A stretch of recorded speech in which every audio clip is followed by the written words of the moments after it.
ओम शान्ति। ब्रह्मकुमारी ईश्वरीय विश्वविद्यालयको प्रस्तुति श्रीमद् भगवत गीता जीवनको एक शाश्वत गीत विषयक श्रृङ्खलामा यहाँहरू सबैलाई हार्दिक स्वागत गर्दछौँ।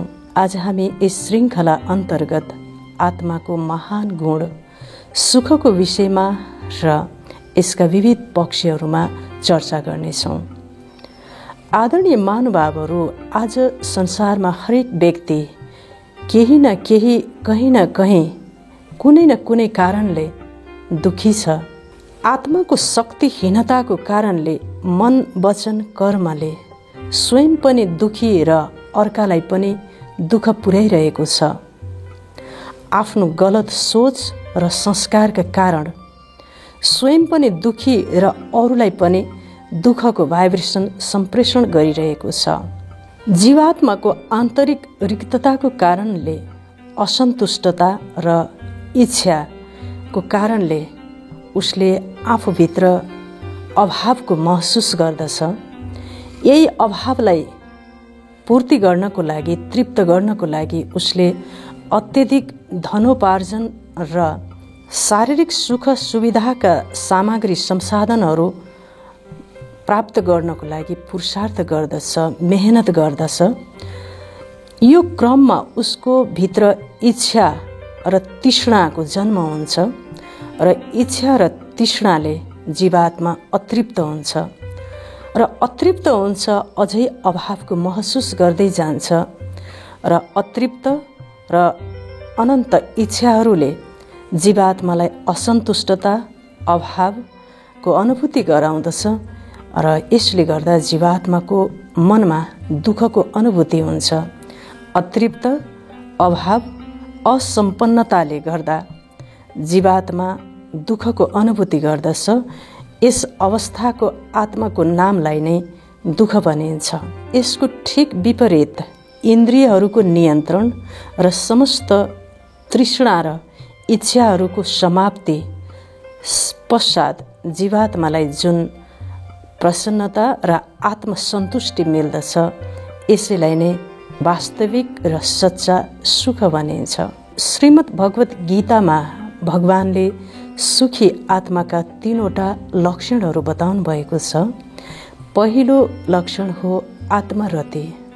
आत्मरति भनेको आत्माको दुनियाँको विषयमा चिन्तन गर्ने, आत्माको स्वरूप, आत्माको सोमान, आत्माको गुण, आत्माको स्वधर्मको विषयमा चिन्तन गर्ने जीवात्मालाई आत्मरति भनिन्छ। यसरी आत्माको दुनियाँमा चिन्तनरत र आत्माको दुनियाँमा भ्रमण गरिरहेको, आत्माको दुनियाँको दर्शन गरिरहेको जीवात्मालाई यस संसार, भौतिक संसारको विषयमा ऊ अनभिज्ञ हुन्छ। उसले यो भौतिक संसारको विषयमा धेरै कुरा जान्दैन। यस्तो जीवात्मालाई आत्मरति भनिन्छ। उसलाई परम सुखको अनुभूति हुन्छ। यसै गरी सुखी आत्माको दोस्रो लक्षण हो आत्मा तृप्त। संसारिक वस्तुको रत्तिभर पनि आवश्यकता महसुस नगर्ने, आत्माको गुण, आत्माको शक्ति, आत्माको स्वधर्मलाई प्राप्त गरेर तृप्त भएको जीवात्मालाई नै सर्वोच्च सुख अथवा सन्तुष्टता प्राप्त हुन्छ। यसै गरी सुखी आत्माको तेस्रो लक्षण हो आत्मसन्तुष्टि। संसारको कुनै पनि प्रलोभनले र ठुलोभन्दा ठुलो आकर्षणले पनि उसलाई आकर्षण गर्न नसक्ने, आफ्नै आध्यात्मिक दुनियाँमा, आत्माको दुनियाँमा सम्पूर्ण सन्तुष्टतालाई प्राप्त गरेको जीवात्मा, यस्तो जीवात्मालाई नै आत्मसन्तुष्ट भनिन्छ। यसरी भगवानले आत्मरति, आत्मतृप्त, आत्मसन्तुष्ट जीवात्माले नै सम्पूर्ण सुखलाई प्राप्त गर्दछ भनेर सुखी आत्माका लक्षणहरू बताउनु भएको छ। श्रीमद् भगवत गीतामा भगवानले अध्याय 18 को 37, 38 र 39 नम्बर श्लोकमा 3 प्रकारका सुखको विषयमा व्याख्या गर्नुभएको छ। सात्विक, राजसिक र तामसिक स्तरमा सुखको विश्लेषण गर्नुभएको छ। हामी सबैभन्दा पहिला तामसिक सुखको विषयमा चर्चा गरौँ। भगवानले भन्नुहुन्छ, हे अर्जुन, निद्रा, आलस्य र प्रमाद जनित सुख तामसिक सुख हो। निद्रा, प्रमाद र आलस्य तमोगुण स्वरूप हुन्। यिनीहरूबाट प्राप्त सुख तामसिक सुख हो। मन तथा इन्द्रियलाई विश्राम मिल्नाले थकानको अभाव भई जुन सुखको अनुभूति हुन्छ यसलाई निद्राजनित सुख भनिन्छ। जबसम्म निद्रा रहन्छ तबसम्म यो सुख रहन्छ, त्यसैले यो सुख क्षणभङ्गुर हुन्छ। निद्राबाट प्राप्त सुख भएको बेलामा जीवात्माको इन्द्रिय तथा मनमा प्रकाशको अभाव हुन्छ र कुनै पनि वस्तुलाई अनुभव गर्ने र ग्रहण गर्ने शक्ति हुँदैन। त्यसैले यो सुखको भोगकालमा जीवात्मालाई यो सुखले मोहित गर्दछ। यसैलाई नै निद्राजनित सुख भनिन्छ। यसै गरी मन, इन्द्रिय र शरीरको परिश्रमलाई त्याग्दा जुन सुखको अनुभूति हुन्छ यसलाई आलस्यजनित सुख भनिन्छ। यो सुख पनि निद्राजनित सुख जस्तै क्षणभङ्गुर हुन्छ र यसले पनि आत्मालाई मोहित गर्दछ र जीवात्माको इन्द्रिय तथा मनमा प्रकाशको अभाव हुन्छ। यस्तो प्रकारको आलस्यजनित सुख पनि तामसिक सुख हो।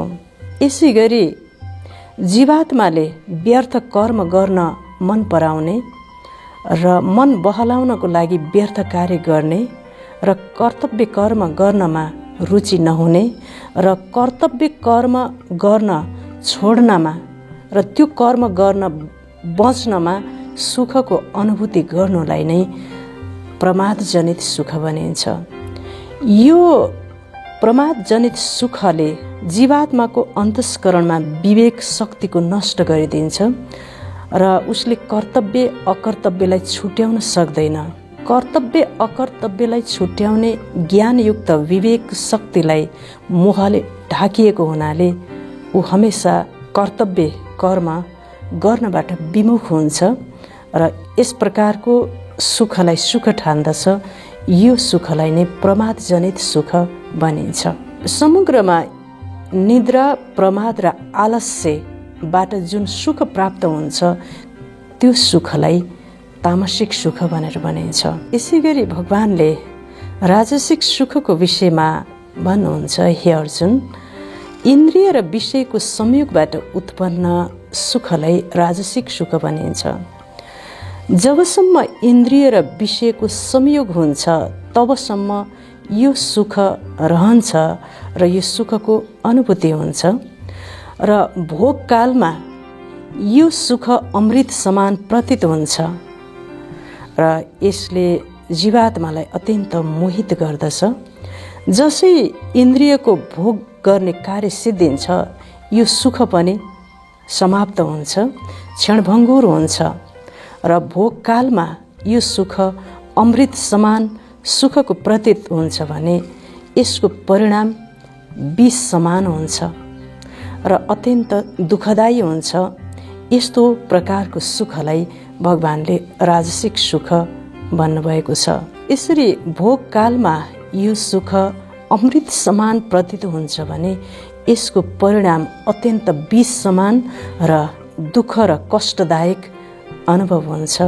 यस्तो प्रकारको सुख राजसिक सुख हो। जसरी पुतलीले परिणामलाई नसोची प्रकाशमा होमिन्छ र अत्यन्त ताप र कष्टलाई भोगेर प्रकाशमा देहत्याग गर्दछ, त्यसै गरी विषय विकारमा आसक्त जीवात्माले पनि परिणामलाई नसोची विषय भोगमा आकर्षित भई विषय भोग गर्दछ र अनेक प्रकारका दुःख र कष्टहरूलाई प्राप्त गर्दछ। यस किसिमको सुखलाई नै राजसिक सुख भनिन्छ। यसै गरी भगवानले श्रीमद् भगवत गीतामा सात्विक सुखको व्याख्या गर्दै भन्नुहुन्छ, हे अर्जुन, परमात्मा प्रदत्त ज्ञान र साधनाबाट प्राप्त सुख सात्विक सुख हो। आरम्भकालमा यो सुख विष समान प्रतीत हुन्छ र परिणाम अमृत तुल्य हुन्छ। यो सुख सात्विक सुख हो। जसरी एक बच्चाले शिक्षाको महिमा सुनेर अध्ययनको चेष्टाको अभ्यास गर्दछ, तर शिक्षाको महिमालाई यथार्थ नबुझ्नको कारणले उसलाई अभ्यास र मेहनत अत्यन्त कष्टकर र कठिन प्रतीत हुन्छ। उसलाई खेलकुदमा नै आनन्द आउँछ र अध्ययनलाई छोडिदिन्छ। त्यस्तै प्रकारले जीवात्मालाई पनि भगवानको दिव्य ज्ञान साधनामा अभ्यास गर्न, साथै विषय विकारलाई छोडेर साधनामा लाग्न सुरुवातमा विषतुल्य र अत्यन्त कष्ट र कठिन प्रतीत हुन्छ, तर यसको परिणाम अमृत समान सुखदायी हुन्छ। यस प्रकारको सुखलाई सात्विक सुख भनिन्छ। जब साधकले अभ्यास र साधनालाई प्रारम्भका दिनमा जति कठिन प्रतीत भए पनि अभ्यास र साधनालाई जारी राख्दै अगाडि बढाउँदै लगेर एक महान उच्चतम मानसिक अवस्थालाई प्राप्त गरिसके पश्चात जो आत्मिक सुख, आध्यात्मिक सुख, अनन्त सुखलाई प्राप्त गर्दछ, तत्पश्चात उसलाई संसारका सबै सुख तुच्छ, नगण्य र दुःखरूप प्रतीत हुन्छ र यस्तो प्रकारको साधनाबाट, तपस्याबाट, ज्ञानको अध्ययनबाट प्राप्त ईश्वरीय आध्यात्मिक सुखलाई नै सात्विक सुख भनिन्छ। तो आदरणीय महानुभावहरू, जीवात्माले सधैँ सात्विक सुखको लागि प्रयत्नरत र अभ्यासरत हुनुपर्दछ। भनिन्छ सन्तोषम परम सुखम। सुखको आधार सन्तुष्टता हो। सन्तुष्टता अर्थात् तृप्ति र सम्पन्नता हो। सर्व सुखको आधार सन्तुष्टता हो भने सर्व इन्द्रियको आकर्षण नै दुःखको कारण हो। सर्व इन्द्रियको आकर्षणबाट नै जीवात्मामा इच्छाको जन्म हुन्छ। मानिसका इच्छाहरू र आकांक्षाहरू समुद्रको गहिराई समान र आकाशको उचाइ समान अनन्त र असीमित छन्। जीवात्माको एउटा इच्छा पूर्ण हुन नपाउँदै अर्को इच्छाको जन्म हुन्छ। जबसम्म यी इच्छा र आकांक्षामा अंकुश लगाइँदैन तबसम्म जीवात्मालाई सच्चा सुखको अनुभूति हुँदैन। तबसम्म जीवात्माले बन्धन र दुःखको अनुभूति गरि नै रहन्छ। सम्पूर्ण सुख प्राप्तिको लागि जीवात्माले आफ्ना इन्द्रियहरूलाई नियन्त्रण गर्नु जरुरी छ। इन्द्रियलाई नियन्त्रण गर्नु भनेको इन्द्रिय जनित इच्छाहरूलाई नियन्त्रण गर्नु। इच्छालाई नियन्त्रण उही आत्माले गर्न सक्दछ जो आत्मा सन्तुष्ट छ, तृप्त छ। सन्तुष्ट आत्माले नै मन तथा इन्द्रिय र इच्छाहरूलाई नियन्त्रण गर्न सक्दछ र परम सुखको अनुभूति गर्न सक्दछ। स्वीकार्यताको गुण तथा विशेषताले गर्दा उसले हरेकको भूमिका र कर्मको हिसाब किताबलाई स्वीकार गर्दछ र त्यसलाई कटौती गर्दछ र नयाँ हिसाब किताब हुनबाट बचाउँदछ अथवा नयाँ हिसाब किताबलाई बन्द गर्दछ। यस्तो तृप्त आत्माले, सन्तुष्ट आत्माले यो संसारमा भोग्नुपर्ने कुनै पनि इन्द्रियका विषयहरूको सुख रहँदैन। किन भन्दा उसले इन्द्रियभन्दा माथि अति इन्द्रिय सुखलाई प्राप्त गरिसकेको हुन्छ।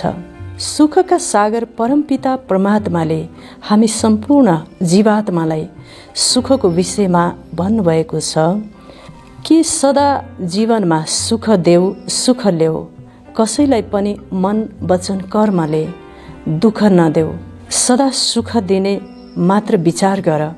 जसरी समुद्रले जहिले पनि शीतलता दिन्छ, सूर्यले जहिले पनि प्रकाश दिन्छ, अग्निले जहिले पनि उष्णता दिन्छ, वृक्षले जहिले पनि अक्सिजन र शीतलता प्रदान गर्दछ, त्यस्तै सुखको दाता परमात्माको बच्चा तिमी पनि सुखदाता बन।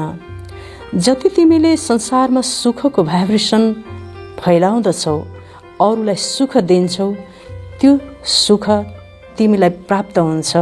किनकि भगवानले भन्नुहुन्छ दिनु नै लिनु हो। यदि तिमीले कसैलाई दुःख दिन्छौ भने भगवानको दिव्य वचन छ, तिमी दुखी भएर देहत्याग गर्नेछौ, त्यसैले सुख देऊ सुख ल्याऊ। यो नै आत्माको स्वधर्म र लक्षण हो। सुख बाहिर नाममा, पदार्थमा, पोजिसनमा छैन। सुख त आत्माको सात्विक भाव हो, आत्माको मौलिक गुण हो। जति हामीले यो सुखको चिन्तन गर्दछौँ, सुखका सागर परमात्माको चिन्तन गर्दछौँ, त्यति हामीमा सुखको संस्कारको जन्म हुन्छ। जब यो सुख हाम्रो आत्मामा पूर्ण रूपमा भरिन्छ, तब हामीले संसारमा सुख सम्प्रेषण गर्न सक्दछौँ, सुखदाता बन्न सक्दछौँ। यो दुःखले भरिएको दुःखदायी संसार दुःखधाममा रहेर पनि तनको सुख, मनको सुख, धनको सुख, जनको सुख प्राप्त गर्नको लागि, चारै प्रकारका सुखले सम्पन्न बन्नको लागि निरन्तर सुखका विचारहरू, श्रेष्ठ चिन्तनको धारा, अमृतमय धारा आफ्नो मनबाट संसारमा प्रवाहित गरौँ। यसको लागि सुखका सागर परमात्मासँग निरन्तरको स्मृति र परमात्माको सँगको सम्बन्ध, जसलाई हामी मेडिटेसन भन्दछौँ, यस मेडिटेसनको अभ्यासबाट, यो मेडिटेसनलाई आफ्नो जीवनको पद्धति बनायौँ भने मात्र हामीले सुखको अनुभूति गरेर, सुख स्वरूप बनेर, सुखको सागर बनेर यस दुःखमय सृष्टिमा सुख सम्प्रेषण गरेर दुःखको सृष्टिलाई बदलेर सुखमय संसार बनाउन सक्दछौँ। त आदरणीय महानुभावहरू, भनिन्छ सर्वको सहयोगबाट सुखमय संसार। तपाईँ हामी सबैले सोचेको सङ्कल्पबाट, बोलिएको सुखमय बाणीबाट, गरिएको सुखमय कर्मबाट नै यो सम्पूर्ण सृष्टि सुखमय बन्दछ। त्यसैले आजबाट सुख दिउँ सुख ल्याउँ, कसैलाई पनि मन वचन कर्मबाट दुःख नदिउँ र दुःख नल्याउँ। यो मन्त्रलाई सदा कायम राखेर जब यस संसारमा विचरण गर्दछौँ, तब हामीले सात्विक सुखको अनुभूति गर्न सक्दछौँ भन्दै यो श्रृङ्खलालाई अत्यन्त सम्मानपूर्वक श्रवण गर्नुभएकोमा यहाँहरूप्रति आभार र धन्यवाद व्यक्त गर्दै बिदा हुन्छौँ।